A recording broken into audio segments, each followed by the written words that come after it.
The day the college entrance exams ended, in front of the entire school, I took a stack of cash and flung it down in front of the school beauty. Lin Suisui, we're done. I've had enough fun. In the dead silence, Lin Suisui neither cried nor made a scene. She simply bent down in silence, picked up the money, and brushed off the dust. After a long while, she answered in a hoarse voice with one word. Fine. When that summer ended, Lin Suisui boarded a train bound for Xingzhou and Peking University, racing toward a bright future, while I flew abroad alone to begin a long, agonizing course of chemotherapy. That parting lasted a full 10 years. 10 years later, at a top-tier hospital in the capital, I lay in a hospital bed, idly browsing wigs on my phone. After such intensive treatment, my head was bald and gleaming, like a peeled hard-boiled egg. This Korean-style loose curl looks nice. The ward door suddenly swung open. A cool fragrance mixed with antiseptic drifted in. I looked up instinctively and met a pair of icy, distant eyes. In that instant, time froze. Lin Suisui, dressed in a white coat, stood before me without warning. The nurse beside her noticed nothing. Professor Lin, this is Xingzhou,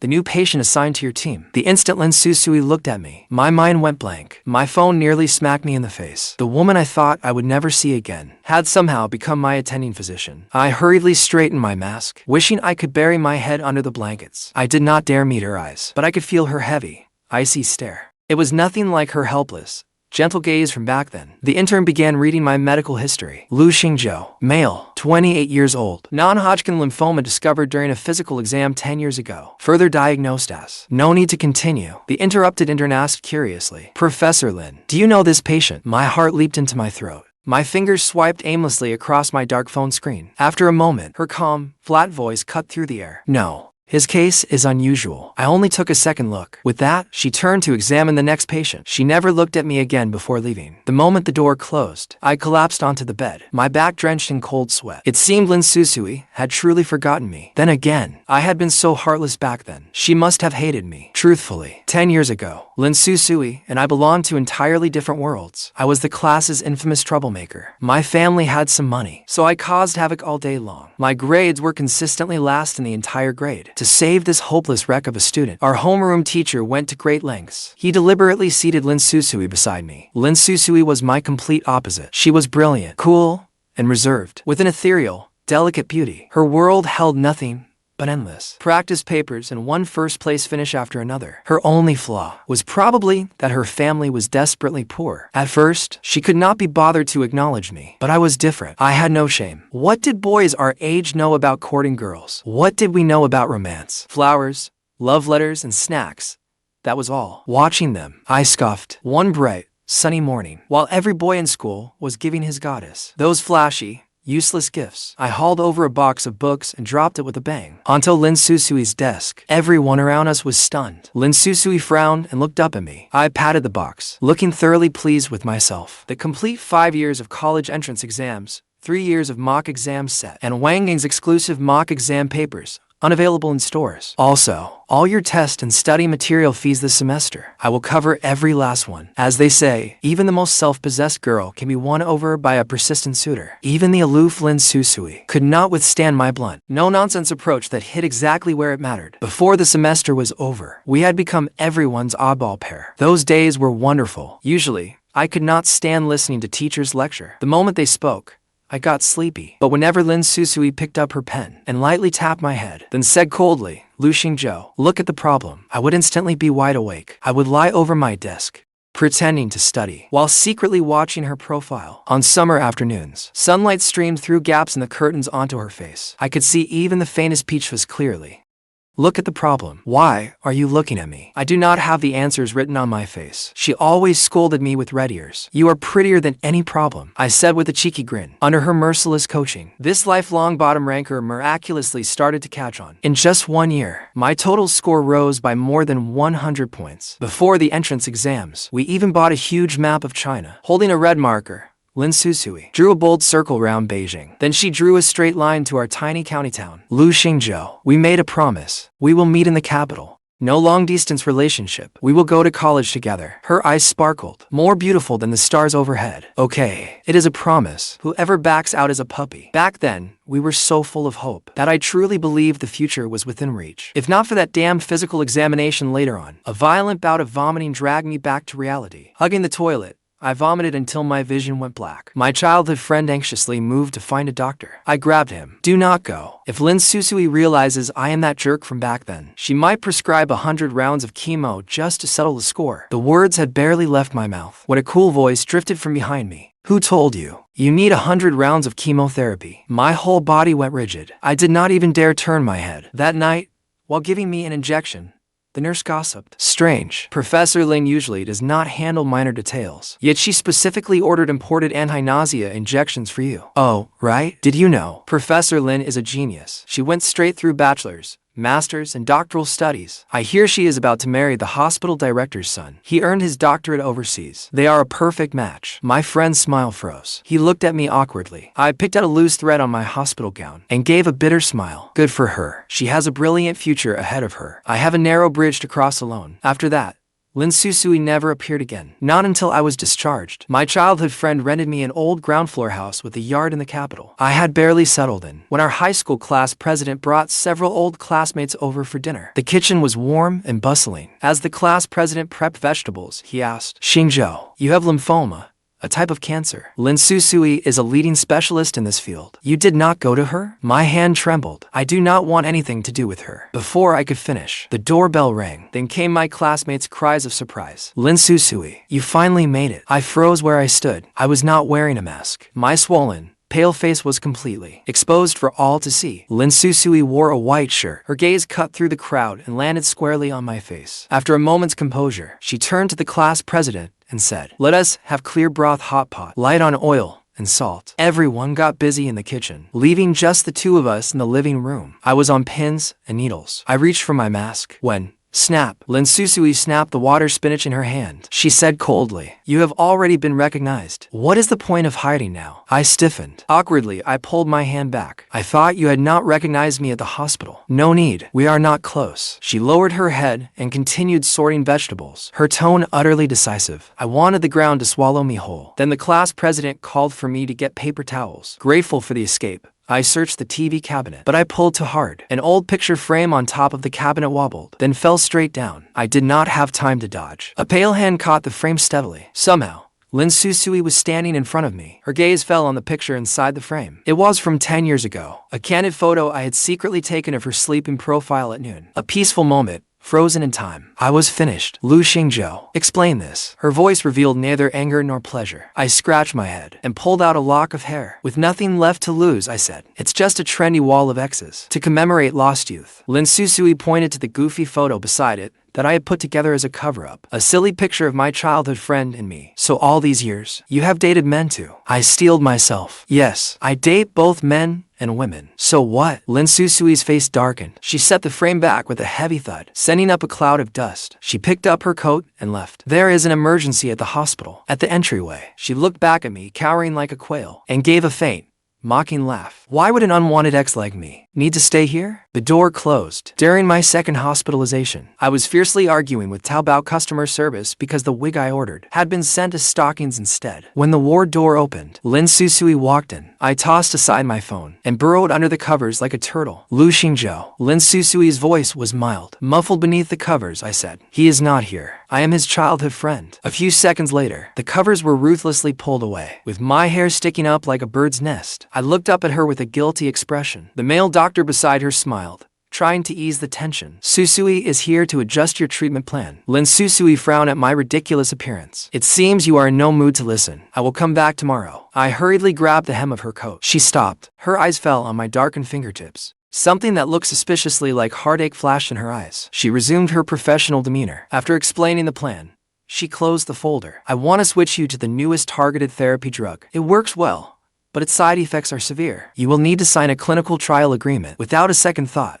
I said, sign me up. My life's worthless anyway. At least I can make a contribution and have no regrets. Lu Xingzhou. She suddenly cut me off sharply, her voice trembling slightly. I would never treat a human life like a joke. This treatment plan, I am confident in it. Seeing her lips pressed tightly together, my heart finally settled. Okay, I will sign. The new drug's side effects were vicious. By evening, I was vomiting until the world spun again. While my childhood friend went home to get some things, I wheeled myself out to the hospital's small garden for some air. A well-dressed man approached me. Xingzhou. What a coincidence. It was the male doctor who had been with Lin Suisui that day. Song Yan, the hospital director's son. Supposedly her fiancé. He adjusted his gold-rimmed glasses, his voice carrying a hidden edge. I hear you are the ex-boyfriend who dumped Lin Suisui after the entrance exams, throwing money at her as you broke up. Did you get sick and decide to push her away like some Korean drama hero? How stupid. Still, thanks to you, I was able to get engaged to her. Anger flared inside me. I looked up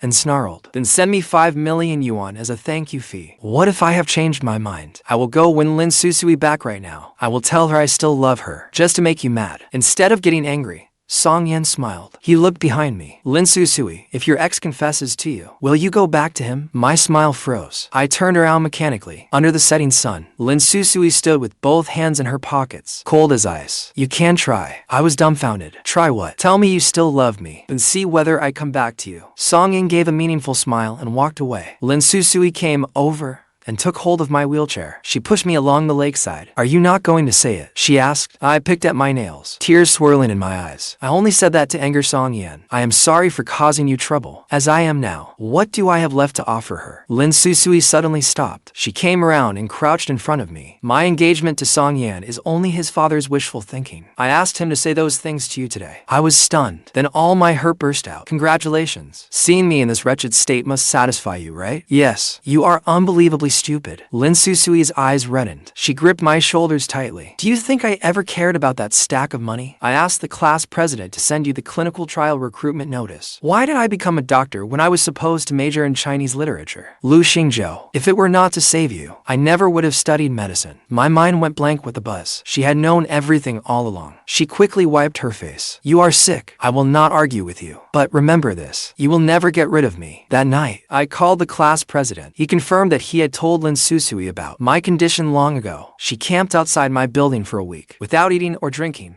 She lost 11 pounds. Then she changed her college application to study medicine. Xingzhou, do not leave yourself with regrets. After I hung up, I choked back sobs in the darkness. I thought I was some tragic hero. But the person who mattered most had been trying to save me, all alone, for 10 years. The hospital room door opened. Lin Suisui walked in, silhouetted by the light. Seeing my tear-streaked face, her expression tightened. Where does it hurt? Idiot. Why did you change your major? What would you do if I died? Lin Suisui sighed in relief. She came over and let me pound on her. When I had cried myself out, she crouched down. Her eyes shone like stars. Now that we both know everything, let us get back together. Can we get back together and never break up again? I shrank back. No, I will hold you back. I might die.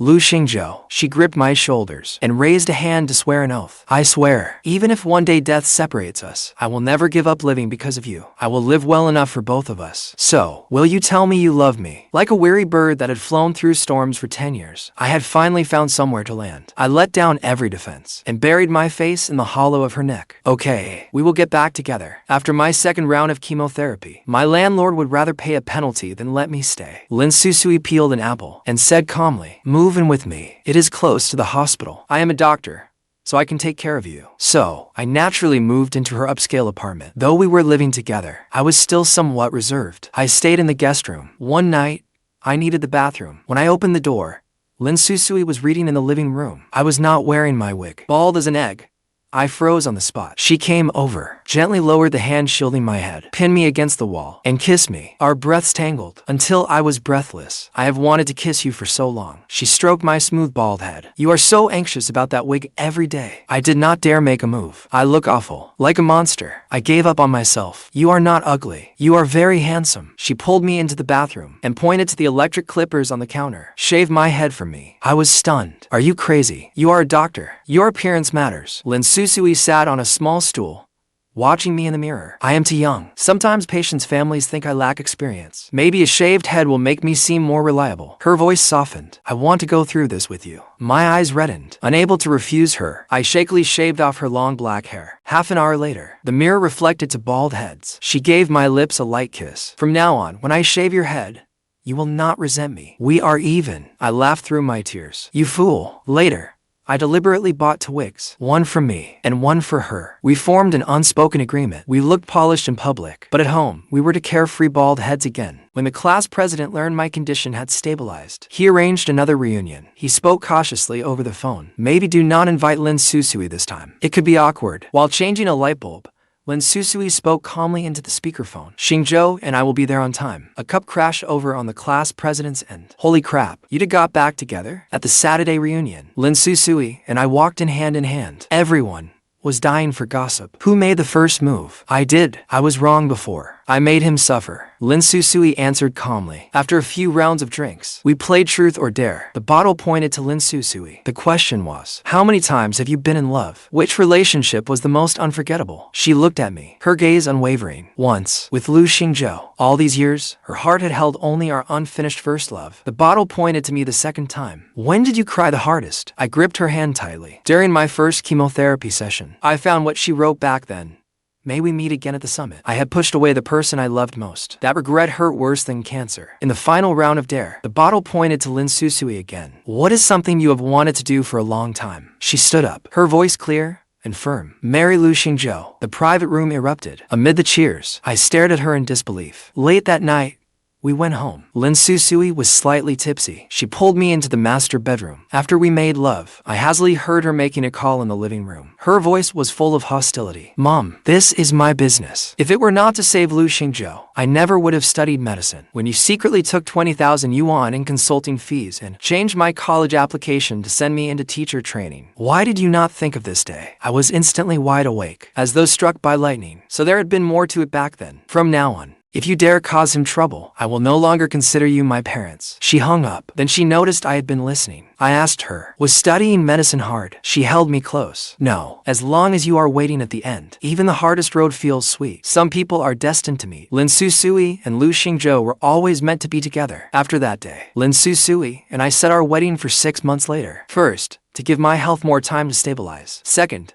I wanted to grow my hair back. After all, a wedding is a major life event. We could not exactly get married as to bald heads. I could not bear to picture it. 6 months flew by in the blink of an eye. Under Lin Suisui's care, I put on some weight, and my hair grew back much thicker. It was still short, but there was plenty for a proper hairstyle. Looking at my rosy reflection, I did not look like a cancer patient at all. On the eve of our wedding, I worked up the courage to call my family, whom I had not spoken to in years. The phone rang for a long time before someone answered. My mother's voice carried a hint of politeness and distance. Xingzhou, how are things in the capital? What did the doctor say? My condition is very stable. I paused, then took a deep breath. Mom, I am getting married to Lin Suisui. She is now a leading doctor in the capital. Getting married, that is wonderful news. My mother's tone changed at once, filled with relief. With a doctor taking care of you, your father, and I can finally rest easy. I want to bring her home to meet you. Before I could finish, a dog suddenly started barking on the other end. Then came my little brother's childish complaint. Mom, Snowball knocked over my Lego. My snacks are all over the floor. My mother immediately panicked. Oh no, get the dog away from there. Xingzhou, things are a little hectic with your brother. We will talk about the rest another day. As I listened to the dial tone, the words I wanted to say,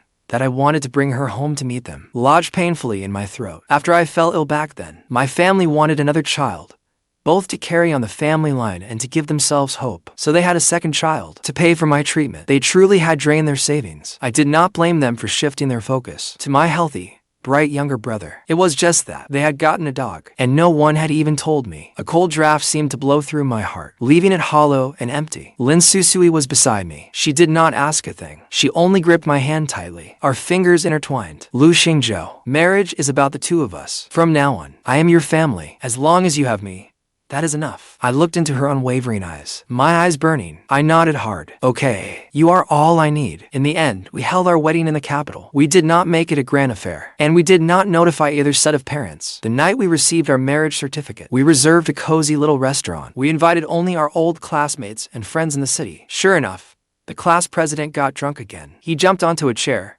using a spoon as a microphone. Everyone, today is my brother's big day. These have been through so much to get here. There was no officiant, but the class president's tearful speech was the sincerest blessing. Amid everyone's cheers, Lin Suisui and I exchanged rings engraved with our names. My childhood friend tugged Lin Suisui's sleeve, insisting she swear an oath. You had better treat my brother right. Lin Suisui smiled and agreed. Do not worry, my life belongs to him. That night, we all laughed and celebrated together, as if we had returned to our carefree student days. The next day, we set off on our honeymoon. We made a promise. Wherever we went, we would take countless photos together. That candid photo from before was too blurry. From then on, we would take 10,000 high-definition pictures. We would cover the walls of our home with them. Over the following years, we traveled all across the country, from Erhai and Kangshan's snowy peaks to Dunhuang's Yuyaquan, from Tianchi on Changbai Mountain to Sanya's coconut groves. When I was young, I was always afraid I would die one day. With every year that passed, I felt as though I had stolen it from fate. Lin Suisui always comforted me. Do not be afraid. I am here. She was my attending physician, my wife, and my emotional anchor. With her attentive care, my condition miraculously remained stable. The photo wall in our home went from a few scattered pictures to being completely covered. The two people in those photographs went from a young married couple to gradually growing older. Wrinkles formed at our eyes. Our temples turned gray. From 28, I lived to 48. Then 58. The year Lu Xingzhou died, he was a little old man of 69. For a patient with non-hodgkin lymphoma, that was a miraculous old age. This relapse came on fiercely. By then, Lin Suisui was an academician and a towering figure in medicine. Medicine had advanced enormously over the decades, but aggressive measures for a 69-year-old, whose health had always been frail, would have been too cruel. We wanted dignity, not a miserable struggle to survive. Conservative treatment was the choice we made together. Before he passed, Lu Xingzhou held Lin Suisui's hand. Though he was gaunt beyond recognition, he reassured her with a warm, cheerful smile. My dear old lady, I made it to 69. You have to tell me I did one hell of a job. Lin Suisui did not cry. She tightly held his withered hand, her gaze full of love. After I am gone, use my medical records to publish a paper. I am a valuable medical case. Do not waste it. Do not stay cooped up at home in your spare time. Go join a dance group in the park. You have looked at this face for over 40 years. You must be sick of it by now. Never, Lin Suisui said softly. Lu Xingzhou. Not in this lifetime. I could never grow tired of you. Surrounded by endless warmth, he slowly closed his eyes. Since our marriage, 41 years had passed. He went peacefully, as if he had fallen asleep while waiting for the doctor's rounds. Lin Suisui calmly arranged the funeral. Everyone said she was to come. Only she knew that a part of her heart had been completely hollowed out. She refused everyone's company and returned alone to their empty old house. They had been together for over 40 years. They had no children, not wanting a child to bear the genetic risk, nor another person to worry about. Now, she was alone in that house. Lin Suisui did not pack away Lu Xingzhou's belongings. His clothes still hung in the closet, sorted just as they had been in life. His toothbrush and razor were still on the counter. The spider plant on the balcony, which he had treasured most, though he had kept it half dead, was still watered by her every day without fail. That photo wall, from their first honeymoon photo at 28 to their photograph at Suzhou's Juozheng garden, taken when they were 68, held more than 1,000 pictures. They recorded their whole lives together. Sometimes Lin Suisui sat on the sofa and would sit lost in thought before the photo wall all afternoon. At mealtime, she would habitually cook for two. She set out to play settings, then sat staring at the empty seat across from her. Afterward, she silently put the extra one away. At first, her students were terribly worried. They took turns visiting her, afraid their teacher might do something drastic. But for nearly 6 months, Lin Suisui lived as usual. Her home was spotless. She even began writing books, pouring into it all she had learned, as well as Lu Xingzhou, the miraculous case that had defined her career. Everyone thought she had moved on. In the blink of an eye, another 5 years passed. Lin Suisui was now 74 years old. Her health had greatly declined. Even a cold left her coughing for half a month. That day was her anniversary with Lu Xingzhou. She rose very early, dressed herself neatly, and wore the lipstick shade he had loved when they were young. On the way to the cemetery, she chose a bouquet of newly bloomed red roses, still beaded with dew. They resembled the passion of their love. At the cemetery, she first went to see the elderly groundskeeper, as always. Suisui, you are here. You look well today.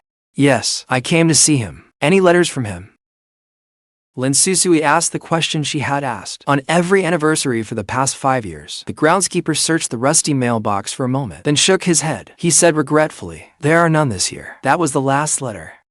A flicker of loneliness passed through Lin Suisui's eyes, but also the calm acceptance that she had expected it. She walked into the cemetery and came before Lu Xingzhou's gravestone. In the photograph, he was forever captured at the age when his smile shone brightest. She laid down the roses, ignoring the cold ground. She sat beside the headstone. She pulled a sealed bag from inside her coat. Inside was a stack of well-preserved letters. After Lu Xingzhou died, the groundskeeper had given them to her one after another. Before his death, He had secretly written them and entrusted them to the groundskeeper. He had said, "If she does not come to see me, do not give them to her. It means she has begun a new life. If she keeps coming, then give her one letter every year." Lin Suisui opened the first letter. Though she knew its contents by heart, she read it as carefully as she had the first time. "Lin Suisui, you miss me like crazy, don't you? Stop right there. Remember what you promised me. You have to live well. I heard your student has run into an academic problem. Academician Z. For the sake of humanity, you have to keep working hard. And my spider plant, take good care of it for me. If you let it die,